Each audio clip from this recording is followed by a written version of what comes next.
Hi guys, welcome to IMO. இன்னைக்கு நம்ம தல அஜித் குமார் அவர் car ரேஸ்ல 3வது இடம் பிடிச்சிருக்காரு. அவரை பத்தி சில சுவாரஸ்யமான நியூஸ் எல்லாம் பார்க்க போறோம். ஃபர்ஸ்ட் பாத்தீங்கன்னா, உங்களுக்கு பிடிச்ச வேலையை செய்யுங்கன்னு சொன்னா அதுல இருந்து என்ன நடக்கும்ன்ற ஒரு இதுவும். நெக்ஸ்ட் கமெண்டேட்டர் கிட்ட ஒருத்தர் ஆடியன்ஸ் கேக்குறாரு. அப்போ அவரு சொல்றாரு, இது எனக்கு சினிமா மாதிரி தெரிஞ்சிச்சு, உங்களுக்கு எப்படின்னு தெரியல. அது அவரு சொல்லுவார், அது கமெண்டேட்டர் இங்க எங்க சத்தம் அதிகமா வருதோ அந்த பக்கம் திரும்பி பாருங்க, அங்க இருப்பார் ஹீரோன்னு உடனே சவுண்டு வேற லெவல்ல இருக்கும். அந்த சீன் எல்லாம் பார்க்கும்போது நல்ல ஒரு குஸ்பம்பான மூமெண்டா இருந்துச்சு. இது மாதிரி இன்னும் நிறைய சீன்கள்லாம் நம்ம அஜித் சாரை பத்தி டிஸ்கஸ் பண்ண போறோம். நம்ம எம்ஜில இருந்து ஸ்டார்ட் பண்ணிடுவோம். சொல்லுங்க எம்ஜி, ஆக்சுவலா உங்களுக்கு எப்படி ஃபீல் பண்றீங்க? ஆக்சுவலா இது ஒரு ப்ரைட் ஆஃப் நேஷன் சொல்லலாம். ஏன்னா இந்த மாதிரி ஒரு ஸ்போர்ட்ஸ் நம்ம இந்தியாவுக்கு புதுசு. ரேசிங் அதெல்லாம் நம்ம கிரிக்கெட்டை தாண்டி ஒரு விஷயம் ட்ரெண்ட் ஆகுதுன்னா அது அஜித் சார்னால தான் நீங்க ஆயிருக்கு.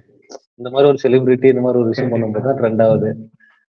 கிரிக்கெட் தாண்டி ஒரு ஸ்போர்ட்ஸ் இங்க மறுபடியும் அது எப்படி பாக்குறேன்னா, ஆக்சுவலா ரேஸ் எப்படி இருந்துச்சா, வெள்ளிக்கிழமை ஸ்டார்ட் ஆச்சு. வெள்ளிக்கிழமை சும்மா ஒரு ட்ரையல் மாதிரி ஆரம்பிச்சாங்க.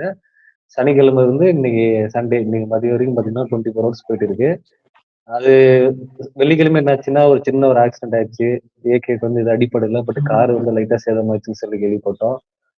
அந்த அடிப்பட்டதுனாலே சொன்னாங்க இது மாதிரி ஏகே இந்த மாதிரி டிரைவிங் விலகுறாரு அப்படின்னு சொல்லிட்டு. ஆக்சுவலா விலகல, அவர் டீம் ஓனர், அவர் டீம்ல இருக்காரு, பட் டிரைவ் பண்ணல அப்படின்னு சொல்லிட்டு இருந்தாங்க. பட் இன்னைக்கு பாத்தீங்கன்னா ஒரு மதியத்துக்கு மேல கார் ஃபயர் ஆயிடுச்சு. மொத்தமா கார் ஃபயர் ஆயிட்டு அடுத்து டிரைவ் சேஞ்ச் பண்ணும்போது தலை உள்ள வந்தாரு.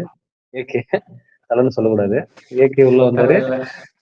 ஏன்னா இது எப்படின்னா 24 ஹவர்ஸ் ஓட்டணும். 4 டீம் மெம்பர்ஸ், 4 பேரு. அந்த 4 பேரு அந்த டீம் ஒர்க் எப்படி இருக்குன்னா, ஆக்சுவலா தலை பேசும்போது சொன்னாரு, இந்த மாதிரி ஒரு மீட்டிங்ல பேசினாருல. ஆக்சுவலா இங்க இருக்கிற 4 பேர் வேற வேற கண்ட்ரி. பொதுவாக இந்த மாதிரி ஒரு ரேஸ்ல பாத்தீங்கன்னா ஒருத்தர் பத்தி பெருசா சொல்ல மாட்டாங்க, ஒரு டிரான்ஸ்பரண்டா தான் இருக்கும். ஆனா இங்க எப்படின்னா 4 பேரும் பயங்கரமா பழக ஆரம்பிச்சாருன்னு சொல்லி லைட்டா கண்ணீர் வச்சாரு அந்த அவரை பத்தி பேசும்போது. சோ ஒரு மாதிரி ஃபீல் ஆச்சு அந்த சீனை பார்க்கும்போது. இது எப்படிப்பட்ட டீம் ஒர்க்னு அழகா தெரியுது. அப்புறம் ஷாலினி வைஃபுக்கு அழகா ஒரு என்னை ட்ரைவ் பண்ண அலோவ் பண்ணதுக்கு ஒரு நன்றி சொன்னாருன்னு சொன்னா. அப்புறம் மாதவன் நிறைய நிறைய செலிபிரிட்டி எல்லாம் என்கரேஜ் பண்ணாங்க. கிரௌடும் பாத்தீங்கன்னா எப்படி ஆகி போச்சுன்னா, இது ஒரு ஒரு இது ஒரு யூரோப்பியன் ஸ்போர்ட்ஸ். பொதுவா ரேசிங்னாலே யூரோப்பியன்ஸ் அதிகம் பார்ப்பாங்க. ஏதோ வர்ற கிரௌடும் பாத்தீங்கன்னா அந்த சைடு தான் இருக்கும். ஆனா இது வழக்கத்துக்கு மாறா ஒரு இந்தியாவில இருந்து இவ்வளவு கிரௌடு, அதுவும் மெயினா சொல்ல போனா தமிழ்நாட்டுல இருந்து இவ்வளவு கிரௌடு. கிட்டத்தட்ட ஒரு குவாலிஃபைங் மேட்ச் 3 lakhs பீப்புள் பார்த்தாங்க இந்த ஒரு ரேஸ். இதெல்லாம் என்னன்னு ஒரே ஒரு பேரு தான், அஜித். இல்ல எனக்கு என்னன்னா, அவர் அந்த மாதிரி ஒரு எக்ஸைட்மெண்ட் எல்லாம் ஒருத்தர் ஒரு பிடிச்ச விஷயம் செஞ்சு அதுல ஒரு சக்சஸ் ஆனா எப்படி இருக்கும் அந்த ஒரு என்ஜாய்மெண்ட்னு அவர் பார்க்கும்போது தெரிஞ்சு எனக்கு. துள்ளி குதிக்கிறார், 2 வயசுல துள்ளி குதிச்சு என்ஜாய் செலிப்ரேட் பண்ணாரு. 53 வயசுலயும் குழந்தை மாதிரி வெளியே செலிப்ரேட் பண்ணிட்டு இருக்கிறாரு. அந்த கொடியை தூக்கிட்டு ஓடி வரும்போதெல்லாம் ஒரு கூஸ் மூமெண்ட் தான். நமக்கு எப்படி போயிட்டு ஏஆர் ரகுமான் ஆஸ்கர் 2 கிலோ தூக்கிட்டு வந்தாரோ, அதுக்கப்புறம் ஏகே இந்த மாதிரி ஒரு ரேஸ்ல எனக்கு தெரியுது உண்மைதானே. இப்ப என்ன இது பார்த்து எனக்கு என்ன பயம் ஆகுதுன்னா வச்சுக்கோ, ஒருவேளை ஏகே இனிமே சினிமாவில் நடிக்காம ரேஸே ப்ரொஃபஷனல் ஆக்கிடுவாரோன்ட்டு. நான் அங்கேயே சொன்னாரு, அக்டோபர்ல இருந்து மார்ச் வரைக்கும் நான் சினிமாவில் இருப்பேன். அதாவது சினிமாவில் இருப்பேன்ல, அதுக்குள்ள ஏதாவதுன்னா படம் நடிக்கிறதுன்னா அதுக்குள்ளதான் கமிட்மெண்ட் ஆகும். அதுக்கப்புறம் என்ன செப்டம்பர்ல மறுபடியும் வரப்போகுது ரேஸ். ஸோ ஃபுல் கவனம் அங்க செலுத்த போறதா சொன்னாங்க. அப்புறம் இல்ல ரேஸை பத்தி பேசணும்னா காலையில இருந்து பாத்தீங்கன்னா மேக்சிமம் நேற்று இருந்தே பாத்தீங்கன்னா ஒரு மேல கீழே அப்படின்னு தான் போயிட்டு இருந்துச்சு. ஏகே டிரைவ் பண்ணது முன்னாடி வரைக்கும் பாத்தீங்கன்னா ஒரு 55 பிளேஸ் இருந்துச்சு. அது வரைக்கும் டீம் வரும். ஒரு திடீர்னு ஒரு 10க்குள்ள வரும், மறுபடியும் ஒரு 20க்குள்ள போவோம். ஏன்னா 24 ஹவர்ஸ் கேம் கன்வின்ஸா ஓட்டணும். ஒரு ஆவரேஜா ஸ்பீடு ஒரு 240க்குள்ள மெயின்டைன் பண்ணிட்டு இருக்கணும். அந்த மாதிரி ஒரு சுச்சுவேஷன் இருந்துச்சு. அந்த மாதிரி அப்புறம் ஏகே ஒரு 20-25க்குள்ள உள்ள வந்தாங்க. அதுக்கப்புறம் என்ன இருந்துச்சுன்னா ஒரு கார் ஃபயர் ஆகி போச்சு. அதுக்கப்புறம் ஒரு சின்னசா ஒரு கேப் இருந்துச்சு. மறுபடியும் ஏகே உள்ள வந்தாரு. டிரைவ் பண்ணல அப்படின்னு சொல்லிட்டு இருந்தப்பறம் மறுபடியும் உள்ள அவரு மினிமம் 60 கிலோமீட்டர்ஸ்க்குள்ள தான் போகணும். அதுக்கப்புறம்ன்றது அது அழகா மேனேஜ் பண்ணாரு. அங்கதான் அவர் ஓடிட்டு இருக்கும்போது தான் அந்த 3rd பொசிஷன் நம்ம ரீச் பண்ணோம். அந்த சின்ன சின்ன கிளிப் எல்லாம் பார்க்கும்போது பயங்கர பூஸ்ட் பண்ணிட்டு, நம்ம மட்டும் இல்ல செலிபிரிட்டி இந்தியாவே பேசிட்டு இருக்கு. தமிழ்நாடு தாண்டி நீ சோசியல் மீடியாவில ட்விட்டர், ஃபேஸ்புக் எங்க போனாலும் அந்த கொடிய தூக்கிட்டு வந்து வெளிய என்ஜாய் பண்ற சீனும், அப்புறம் ஒய்ஃப்க்கு அது நன்றி சொல்ற சீனும், இது மட்டும் தான் போயிட்டு இருக்குது. நல்லா இருக்குல்ல இது? இந்த மாரி நம்மளோட சினிமா டாப் செலிபிரிட்டி ஒரு விஜயா இருக்கட்டும், கட்சிக்கு போயிட்டு அவரோட கோல் என்னவோ அது அவரே அவர் பார்த்துக்கிறாரு. இவரு வந்து பொதுவா இந்த ஆக்சுவலா அஜித் இது பேசுனதெல்லாம் எனக்கு உண்மையிலேயே ஒரு பூஸ்ட் பண்றது. ஏன்னா இந்த மாதிரி பொதுவா ஒரு கூட்டம் வந்தா அந்த கூட்டம் வந்து நம்ம எந்த வழியும் யூஸ் பண்ணிக்கலாம். அந்த மாதிரி தான் யோசிப்பாங்க. ஆமா, ஆமா. நமக்காக ஒரு கூட்டம் கூடுதுன்னா, இல்ல நீங்க கண்டிப்பா. இந்த கூட்டம் இந்த எல்லாருமே கூட்டம் அந்த வேண்டாம். ஒரு மைண்ட் செட்ல தான் இருக்கோம். நீங்க உங்க ஃபேமிலிய பாருங்க. ஃபேமிலியோட டைம் ஆமா. ஸ்பெண்ட் பண்ணுங்க. ஒர்க்ன்னா ஆர்டர் பண்ணுங்க. ஸோ இதெல்லாம் ஒரு கோல்டன் எரான்னு தான் சொல்லலாம். நான் ஒரு இல்ல சின்ன சின்ன இப்போ கிளிப் எல்லாம் பார்த்தேன். அவரே சொல்லுவாருல்ல, ஹார்ட் ஒர்க் பண்ணுங்கன்னு சொல்லிட்டு. ஹார்ட் ஒர்க் பண்ணா என்ன மாதிரி ஒரு ரிசல்ட் கிடைக்கும்ட்டு அவரே ஒரு எக்ஸாம்பிளாவே இருக்காரு. இத விட க உண்மதான் உண்ம. அதான் இந்த ஏஜ் வந்து மென்ஷன் பண்ணக்கூடாது. பட் இவ்ளோ வயசுல அந்த ஒரு துடிதுடிப்பா அந்த வேணாம் வேணாம்.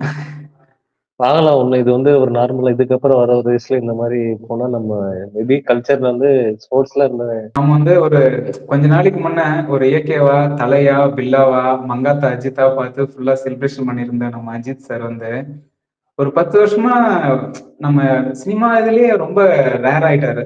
எங்கேயோ ஏர்போர்ட்ல ஒரு சீன் பார்ப்போம், போட்டோ பார்ப்போம். அதையே ஒரு ஃபேன்ஸ் வந்து செலிப்ரேட் பண்ணிட்டு இருப்பாங்க. சடனா இப்ப பார்த்தா இன்னைக்கு ஜெயிச்சிட்டோம் அப்படின்னு சொல்லிட்டு அந்த கொடியை தூக்கிட்டு வந்து செலிப்ரேட் பண்றதெல்லாம் என்னால அது துள்ளி குதிக்கிறார். ஆமா துள்ளி குதிச்சுன்னு வெளியே வர்றாரு. அது வந்து என்ன சொல்றதுன்னு வார்த்தையே இல்லை எனக்கு எக்ஸ்பிளைன் பண்றதுக்கு. அந்த இல்ல அளவுக்கு நல்லா நீங்க சொன்னதுன்னா நான் உங்க பெருசா வந்து சோசியல் மீடியால ரொம்ப ஆக்டிவா இல்லாதவர் யாரு? ரொம்ப எக்ஸ்பிரஸ் பண்ணிக்க மாட்டாரு. மேபி இந்த ஆமா ஏர்போர்ட்ல மட்டும் தான் அவர பார்க்க முடியும். நம்ம சினிமா தாண்டி சினிமா ஷூட்டிங் ஸ்பாட்ல பார்க்க முடியாது. தியேட்டர்ல பார்க்கலாம். மிஞ்சி போனா ஒரு ஏர்போர்ட்ல தான் அவர பார்த்துட்டு இருந்தேன் இவ்வளவு நாளு. திடீர்னு ஒரு அவங்க ஃபேமிலியோட பார்க்கும்போதும், அவங்க ஃபேமிலி கூட வந்து இன்டராக்ட் பண்ணும்போதும், அது ஒரு பியூட்டிஃபுல்லா இருந்துச்சு. அது என்ன சொல்றது நம்ம அது. ஏகே வந்து பார்க்காத ஒரு மறு மறு சைடு. ஏன்னா ரொம்ப ஆஹ் எப்ப பார்த்தாலும் கொஞ்சம் ஏதோ ரொம்ப திங்க் பண்ற மாரி இருக்கிற மாரி இருந்தாரு. ஆனா இங்க வந்து ஒரு குழந்தை மாரி இருந்தாரு. அந்த வீடியோ பார்க்கும்போது. பர்சனலி கண்டிப்பா. என்ஜாய். இல்ல நேத்து அவர் வீடியோ பார்த்தது எனக்கே ஷாக்கு. ஏன்னா இவரு கேமரா முன்னாடியே தெரியாத மனுஷன். திடீர்னு வந்து வீடியோ முன்னாடியே அவ்வளவு லென்த்தா ஒரு 2 நிமிஷம்ன்றது அவர் லென்த் தான். என்னை கேட்டா. அவர் பாட்டு பேசிட்டு வீடியோ போடுறாரு. இன்னைக்கு வந்து ஜெயிச்சிட்டாரு. இல்ல ஒரு மிராக்கிளா, ஒரு மேஜிக்கா அது பாட்டுக்கு அது நல்லா இருந்துச்சு. ஒரு குட் வைப். அதான் ஒரு ஹாபியா ஒரு விஷயம் பண்றத தாண்டி, அதுல ஜெயிச்சதுனால தான் அது இவ்வளவு பெரிய விஷயமா பேசிட்டு இருக்கிறோம். இப்படி ஆமா, ஆமா. எல்லாரும் இருக்கிற எல்லா செலிபிரிட்டியும் சரி, நிறைய நான் ட்விட்டர்ல பார்த்தேன். ஃபுல்லா அவங்களோட இன்ஸ்டா ஸ்டோரி ஃபுல்லாவே நம்ம அஜித் சார் தான். நம்ம மாதவன் வந்து லைவ் போட்டு பயங்கரமா செலிப்ரேட் பண்ணிட்டு இருந்தாரு. அவருக்கு வந்து ரொம்ப நாளா ஒரு ஆசை இருந்துச்சாம். அந்த மாதிரி நம்ம அஜித் சார் கூட சேர்ந்து நடிக்கணும்ட்டு. பட் அந்த ஆசை எல்லாத்தையும் தாண்டி இப்போ வந்து அதை பூர்த்தி பண்ணிக்கினாருன்னு நான் நினைக்கிறேன். அதான் அந்த கண்டு கொண்டேன் படத்துல அவர் நடிக்க வேண்டியது. ஆமா, ஆமா. கண்டு கொண்டேன் ஆமா. படத்துல அவருக்கு மிஸ் ஆஹ் ஆயிட்டு விடுங்க அதை பத்தி நான் பேசி. அதுக்கப்புறமா பாத்தீங்கன்னா நம்ம வண்டிக்கு வந்து 46 என்ற ஒரு சிம்பிள் போட்டுற பசங்க. பட் இதுக்கப்புறம் நம்ம தலை ஃபேன்ஸ் எல்லாம் 414 தான் போடுவாங்கன்னு நினைக்கிறேன். நெக்ஸ்ட் வந்து பார்த்தா நம்ம பொங்கலுக்கு வந்து விடாமுயற்சி படம் வரும்னு எதிர்பார்த்தோம். பட் அது நமக்கு கிடைக்கல. பொங்கலே இல்லைன்ற மாதிரி எதிர்பார்த்திருந்தாங்க தலை ஃபேன்ஸ். பட் அஜித்தோட விடாமுயற்சியால அவங்களுக்கு பொங்கலும் கிடைச்சிருச்சு, செலிப்ரேஷனும் கிடைச்சிருச்சு. ஸோ நெக்ஸ்ட் ஒரு வீடியோவில் பார்க்கலாம். பாய்.